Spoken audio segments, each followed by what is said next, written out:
don't know how long this war is going to last. So we are preparing for the worst, hoping we will have to be much more careful with our energy consumptions. It might also affect the German orders from Bangladesh. Bangladesh government should well prepare itself to meet these conditions, because I see a lot of inflexibility on the European side on that.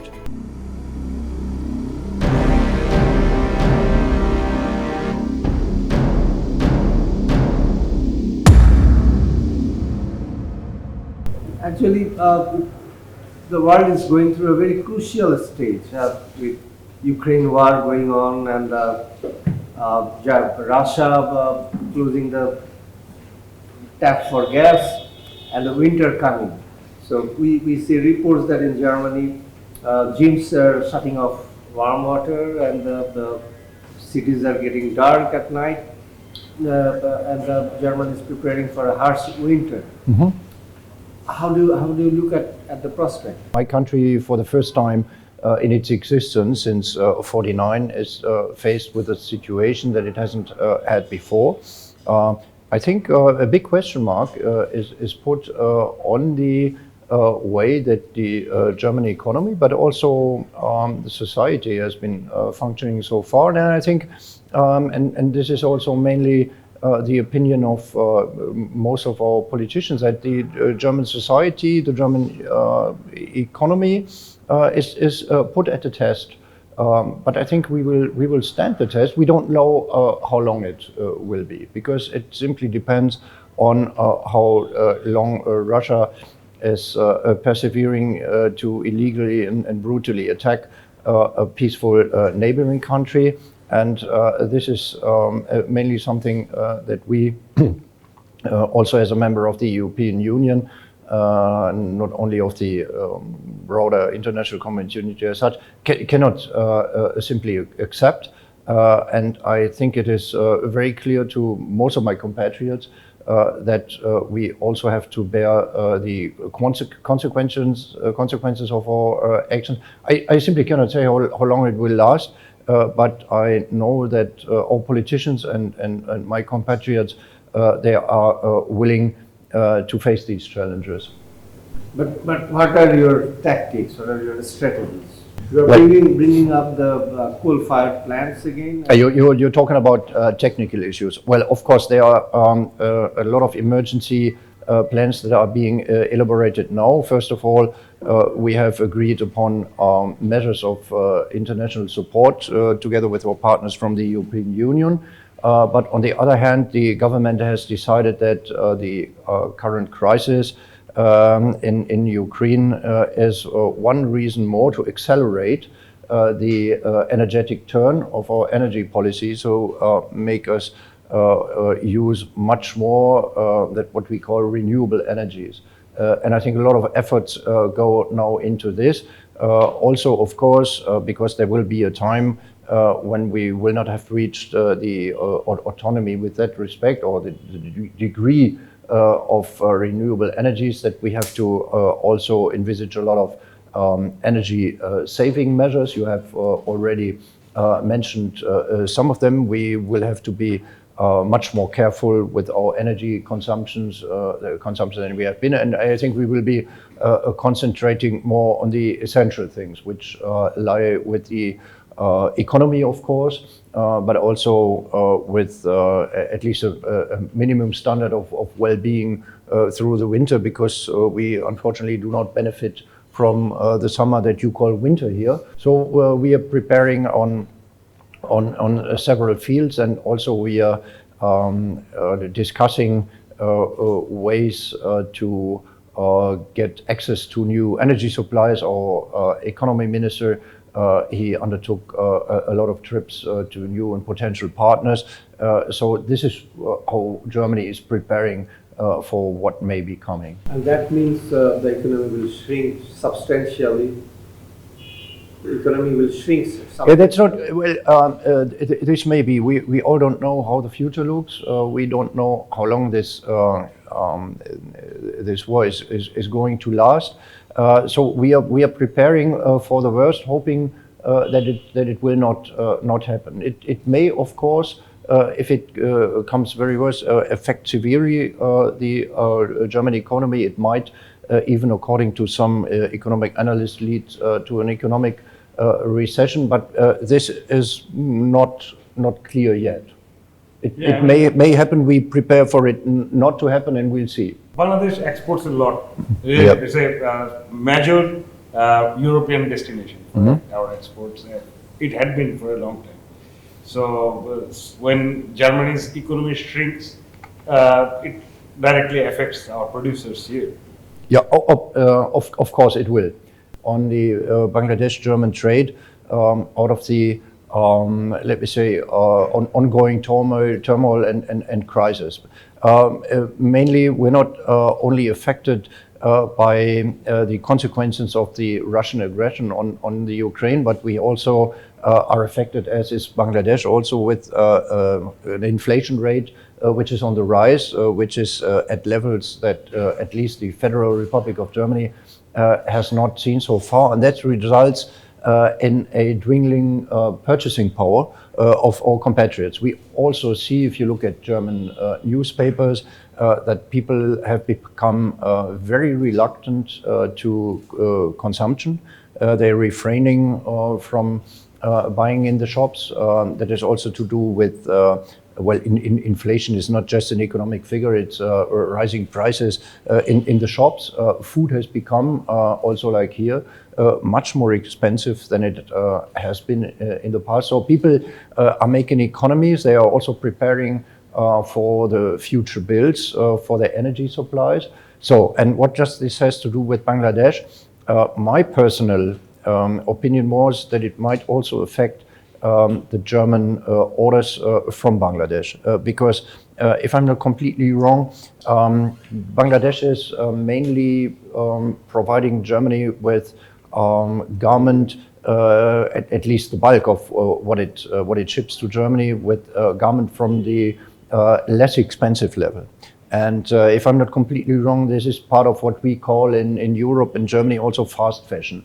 That means people have access to modern and nice clothes that are sold at very cheap prices. So they sometimes buy clothes that they only wear 2, 3, or 4 times because they simply can afford it. The current information that I have received from German buyers and also from Bangladeshi suppliers is that the orders, sometimes at least for the last 3 months, have gone down significantly. So unfortunately, I fear that the trade between Bangladesh and Germany will also be affected by that.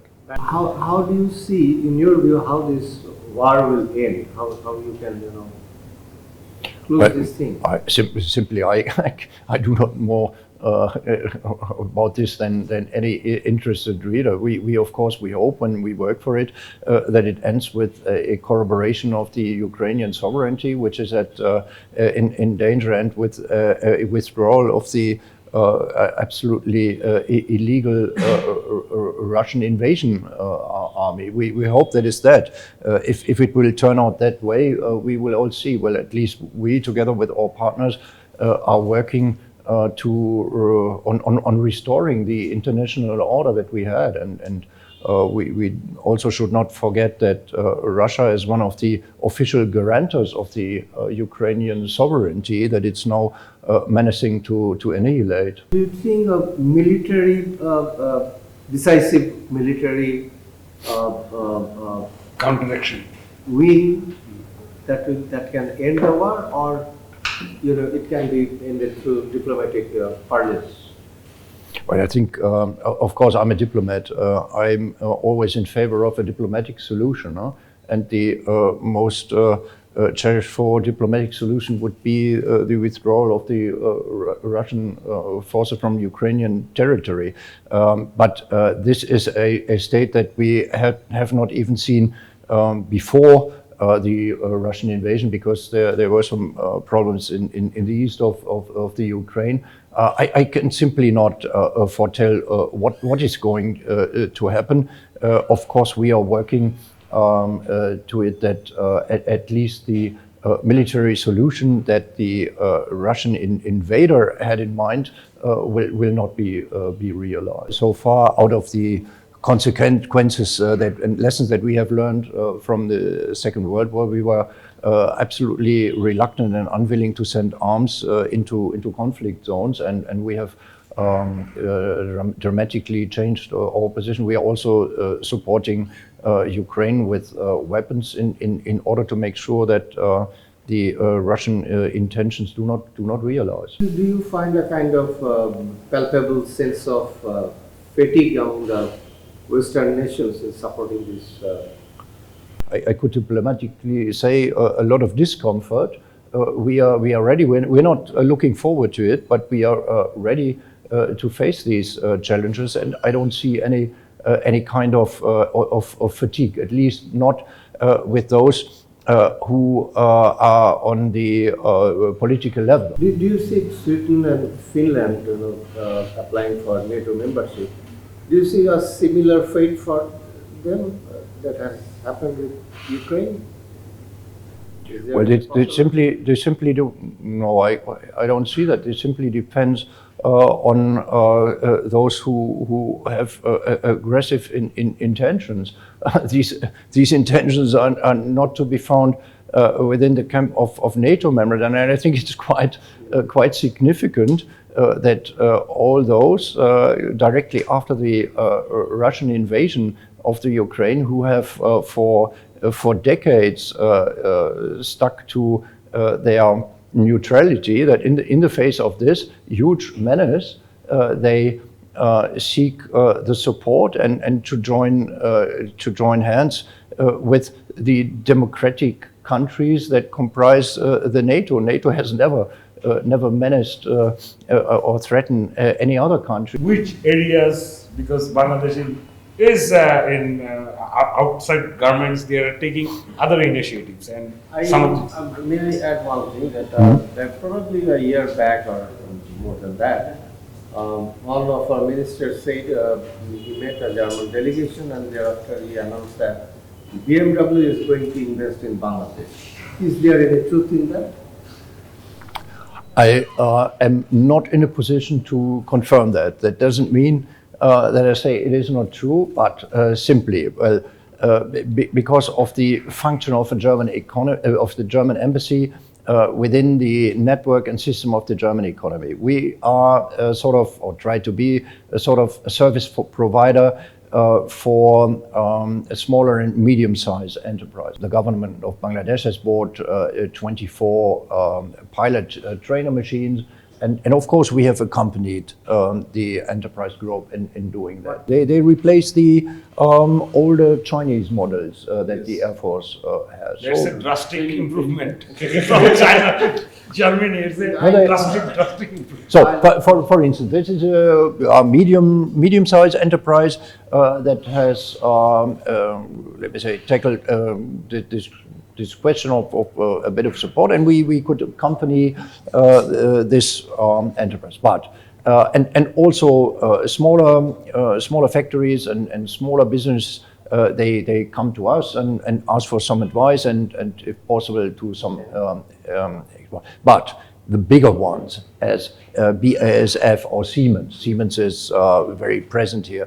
They don't need an embassy. Germany is a free market economy. Nobody is forced to go to the embassy, and only those smaller enterprise companies. And simply, if BMW or Mercedes or Audi or somewhere else would intend to invest in Bangladesh, I think we would learn out of it from the business standard and not from BMW. So we cannot know, and we would also not know. Do you have any idea? Can you give us any idea as to whether any German entrepreneurs are coming, thinking of investing in Bangladesh? Yes, of course. But I cannot say if there are very concrete investment plans. I think it is. Not dangerous to say that in the garment industry there's also always a certain interest, but we had a delegation of some smaller and medium size enterprises that came here in 2019. It was organized by one of our economic associations, the East Asia Association, and the results were that a lot of them were very interested in intensifying their contacts to Bangladesh. Unfortunately, the pandemic was an obstacle to realizing more of that, but the current plans are that there will be another business trip probably in October. Around 20 enterprises will come. They have launched a call for interest. That's an ongoing process, but most probably in October, the East Asia Association will come here with a delegation of German entrepreneurs, and they will take contact with governmental institutions, but also with counterparts in the economy, and they will also look for interesting investment and trade opportunities in some parts of the country that still have to be designated. What could be the possible areas of interest? You have any idea? Not yet, because I don't have the list of those who have shown some interest. Well, But in the past, there had been some German investors working in Bangladesh in EPZs, right? So what they do? What kind of investment did they make? Do you have any idea? sorry, I'm just here since 1 year. I don't have an oversight of what those do now who came here two years ago, because they do not need to inform you about us, the embassy. I know those who have shown a certain interest were people mainly active in the usual business, so the jute business and the garment. Thank you very much. But also, but I may be mistaken on that, I think in the chemical and in the pharmaceutical industry, there might be some more interest. But I can tell you more if we know the composition of the entrepreneurs that will come here. I see that there's a lot of investment going on in energy technologies, and maybe a crisis also creates some new opportunity, and this may be it. Well, it is quite obvious that the current German government has laid a big focus, and that remains unchanged also after the Russian aggression in the Ukraine, on climate action and on turning to renewable energies. You know that Bangladesh and Germany are undertaking cooperation, negotiation and consultation. And we had in March a delegation from our development cooperation ministry here, and they offered to Bangladesh a privileged partnership on climate and development. It remains to be filled with concrete ideas, but I think it is very clear-cut, and it also corresponds to the wishes of the Bangladesh government. It will concentrate on adaptation and mitigation. These collaborations are already in phase. It's taking place. Yeah, they already in some places they are already in stake. The GIZ is leading there, but also our financial cooperation is very active in counseling and advising. I think 5 bigger cities here on adaptation measures. So this is not something new to us, but we will of course intensify our cooperation in that. And also renewable energy will be much more in the focus of our cooperation. So, and there is also at least one enterprise that is starting to be active in that sector of solar energy. That was the only German enterprise that came to the embassy and said something about their plans. But possibly they are investing something, but they didn't come up with clear figures. So the final question would be about Bangladesh's access to market after. My favorite question.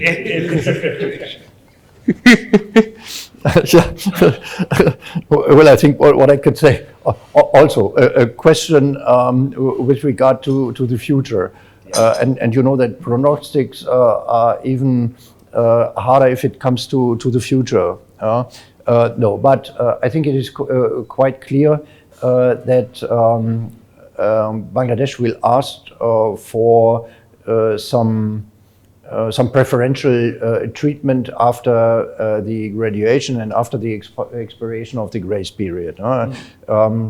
The graduation will take in 26, and the grace period will last until 29. So I'm talking about preferential trade with the European Union. And the European Union offers also a preferential treatment for countries that are not any longer least developed countries, so they cannot any longer benefit from the so-called everything but arms regime.